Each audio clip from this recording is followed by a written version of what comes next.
영화 익명의 아가씨에서 혜진은 세미를 배신하는 척하며 가선영을 함정에 빠뜨리기 위해 공모한다. 혜지의 등장은 모든 것을 혼란스럽고 어지럽게 만들었고 변호사 이돈조차도 이런 상황을 예측하지 못했다. 그래서 변호사는 직접 미창으로 가서 혜지를 데려왔고 모든 일을 비밀로 유지하기 위해 이돈 변호사와 혜지는 암묵적인 합의를 했다. 변호사와 혜지의 갑작스러운 실종은 가선영에게 의심을 불러일으켰다.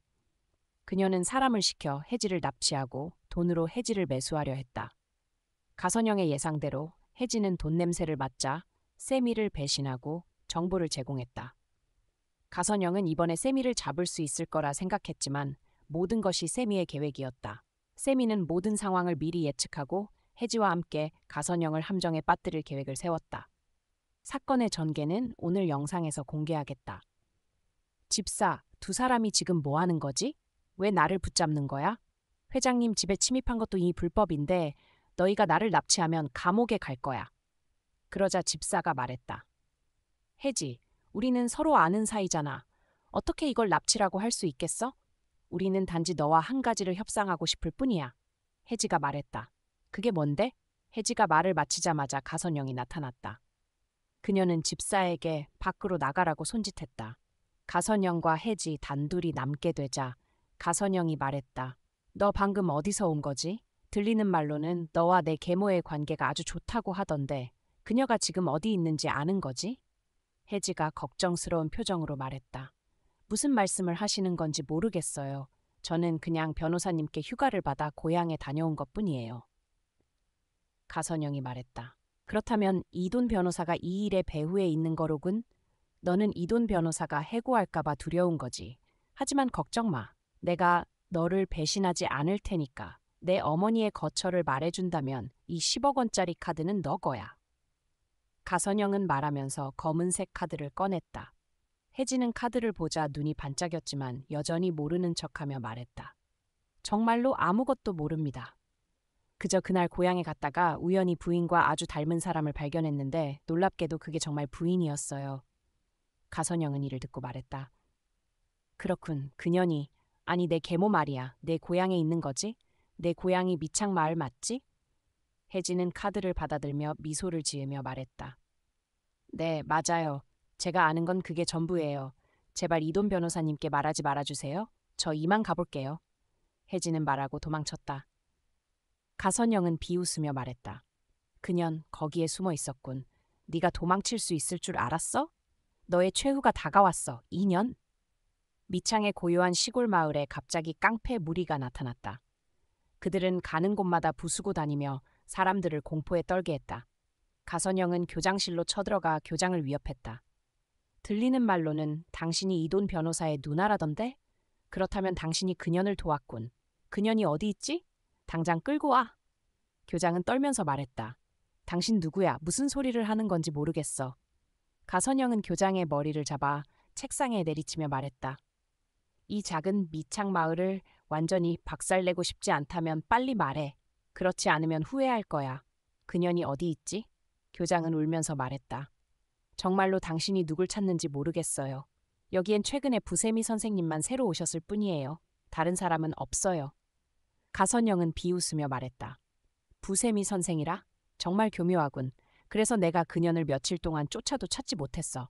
다른 신분으로 위장했던 거야. 정말 흥미롭군. 가선영은 교장을 놓아주고 부하들을 이끌고 교실로 향했다. 문이 열리자 가선영은 세미를 보지 못하고 대신 매우 아름답고 온화한 여성을 보았다. 가선영은 화가 나서 소리쳤다. 영란, 당장 나와. 더 이상 숨어도 소용없어. 너 도망칠 수 없어. 그들은 교실을 부수고 수색했지만 영란은 보이지 않았다. 화가 난 가선영은 혜지와 이돈이 자신을 속였다고 생각하고 혜지를 벌주기 위해 돌아가려 했다. 하지만 떠나려는 순간 세미의 모습을 보았다. 그녀는 깜짝 놀라며 말했다. 멈춰! 저기다! 전현이다! 쫓아! 그들은 세미를 쫓았다. 세미는 가선영이 자신을 쫓아오는 것을 보고 신비한 미소를 지으며 속도를 높여 달렸다. 가선영은 의심하지 않고 차를 몰아 쫓아갔다. 황량한 들판에 도착했을 때 세미는 갑자기 차를 멈추고 길가에 차를 버린 뒤 숲으로 뛰어들었다. 가선영은 고함을 지르며 쫓아갔다. 하지만 그녀는 자신이 세미의 함정에 빠지고 있다는 것을 몰랐다. 단 하나의 함정으로 가선영과 그녀의 부하들은 완전히 붙잡혔다. 세미가 나타나며 말했다. 나를 찾고 있었나? 가선영은 분노에 차 소리쳤다. 인연, 당장 나를 풀어줘. 감히 나를 이렇게 대하다니, 세미가 말했다. 나는 너희와 부딪히고 싶지 않았어. 그저 평온한 삶을 살고 싶었을 뿐이야. 그런데 왜 너희는 나를 내버려 두지 않는 거지? 왜 끝까지 쫓아와야만 했어? 가선영이 말했다. 네가 내 아버지의 재산을 다 차지하고 도망쳤어. 내가 너를 용서할 것 같아? 네가 내 전부를 빼앗는 걸 가만히 보고 있을 것 같아? 절대 안 돼. 그건 내 거야. 너는 절대 가질 수 없어. 세미가 말했다. 나는 이미 말했어. 너희 집안 재산엔 전혀 관심이 없다고. 모두가 너처럼 생각하는 건 아니야. 나는 네가 지금 무슨 짓을 하고 있고 네 어머니에게 무슨 짓을 했는지 알아. 그만둬. 더 이상 나를 찾지 마. 그리고 무고한 사람들을 이 게임에 끌어들이지 마. 가선영은 비웃으며 말했다. 이 빌어먹을 년 내가 왜 너 말에 따르겠어? 세미는 총을 꺼내 가선영에게 겨누며 말했다. 왜냐하면 내가 지금 당장 너를 죽일 수 있으니까. 정당방위로 사람을 죽이면 5년만 감옥에 가면 돼. 감옥에서 나오면 나는 새 삶을 시작할 수 있어. 하지만 너는 이 아름다운 세상을 영영 보지 못할 거야. 너와 나, 누가 더 많이 잃을 것 같아? 가선영은 두려움에 떨며 약간 불안해했다. 세미는 미스터리한 인물이었고 무엇이든 할 수 있는 사람이었다. 가선영이 말했다. 네가 원하는 게 뭐야? 세미는 미소를 지으며 말했다. 아주 간단해. 3개월만 내가 살아남게 해줘. 그러면 모든 걸 원래대로 돌려놓겠어. 가선영이 말했다. 너 말 어떻게 믿어? 세미는 미소 지으며 말했다. 믿든 안 믿든 너한테 다른 선택지가 없는 것 같은데. 세미의 말이 끝나자마자 경찰이 들이닥쳤다. 세미가 말했다. 경찰분들, 다 들으셨죠? 이 여자가 나를 죽이고 재산을 차지하려 했어요. 그러니 오늘부터 나에게 무슨 일이 생기면 이 여자가 범인입니다. 이 순간 가선영은 모든 것이 세미의 계획이었음을 깨달았다. 가선영은 스스로 세미의 함정에 빠졌고 이로 인해 세미를 해칠 수도 뒤집을 수도 없었다. 왜냐하면 세미에게 무슨 일이 생기면 그녀가 첫 번째 용의자가 될 것이기 때문이다. 결국 세미는 가선영을 상대할 방법을 찾아냈다.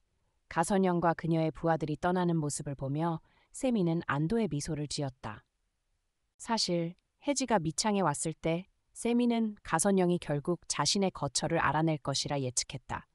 그래서 세미는 이돈 변호사를 미리 불러 혜지와 함께 가선영을 함정에 빠뜨릴 완벽한 연극을 준비했다.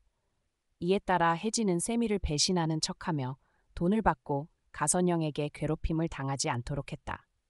이돈은 경찰과 협력해 현장에서 가선영을 체포할 수 있도록 적절한 타이밍에 도착해야 했다. 나머지 일은 세미가 직접 준비했다. 먼저 미창의 교장과 협력해 마을의 한 여성을 부세미 선생으로 위장시켰다. 그리고 아이들에게는 모두가 납치 현장을 연출하는 훈련을 하고 있다고 거짓말을 했다. 이는 아이들이 실제 같은 상황을 체험하며 비슷한 일이 발생했을 때 대처 방법을 배우도록 하기 위함이었다. 세미와 교장만 모든 진실을 알고 있었고 아이들과 마을 사람들은 모두 이것이 단순한 훈련이라고 속았다. 심지어 동민조차 전혀 의심하지 않았다. 과연 세미는 정말로 안전해졌을까? 가선영은 세미를 3개월 동안 평온하게 내버려둘 수 있을까? 최신 전개는 다음 영상에서 계속 업데이트하겠습니다. 안녕하세요. 다음에 만나요.